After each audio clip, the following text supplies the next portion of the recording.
le plafonner afin d'en limiter le coût pour l'État.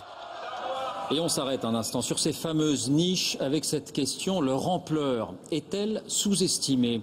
Officiellement, elles sont chiffrées à 70 milliards d'euros. Nous pouvons révéler ce soir qu'en fait, l'ensemble des dérogations ou des exonérations au paiement de l'impôt accumulées depuis des années atteindrait plutôt 140 à 150 milliards d'euros.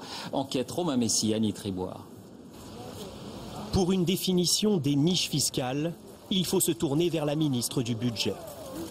Alors les niches fiscales, c'est donc des exonérations d'impôts qui ont été votées au fil du temps et qui se sont accumulées. Il y en a aujourd'hui 500 pour un montant de l'ordre de 70 milliards d'euros. 500 niches fiscales comme la TVA réduite dans la restauration ou encore la défiscalisation des investissements outre-mer. Mais la lecture du budget de l'État disponible sur Internet livre une autre réalité. Ce journaliste l'a épluché en entier.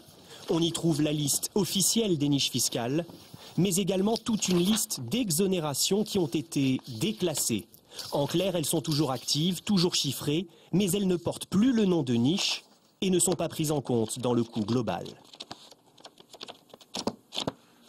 En réalité, aux 65 milliards de niches répertoriées s'ajoutent au moins 80 milliards de niches déclassées. C'est-à-dire qu'on est sur un total de 145 milliards, très probablement, et c'est un chiffrage à minima, 145 milliards de manque à gagner pour l'État. 145 milliards d'euros, 2 fois plus que le chiffre officiel. Parmi ces niches déclassées, il y a par exemple la réduction d'impôts pour les journalistes.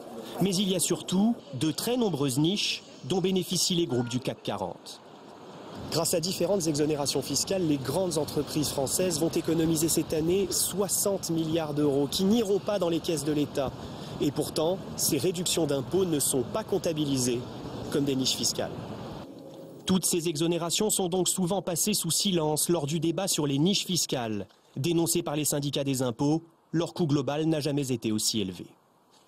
150 milliards d'euros pour les niches fiscales, pour l'ensemble des niches fiscales de manque à gagner, c'est plus que le déficit public pour l'année 2010 par exemple, ou même pour l'année 2011. Donc brutalement, on pourrait tout à fait dire, on supprime toutes les niches fiscales et on n'est plus en déficit. Le gouvernement affirme qu'il s'attaque au problème des niches. Il a décidé d'un coup de rabot de près de 10 milliards d'euros pour 2012. Dans l'actualité économique également, cette petite histoire a priori qui pourrait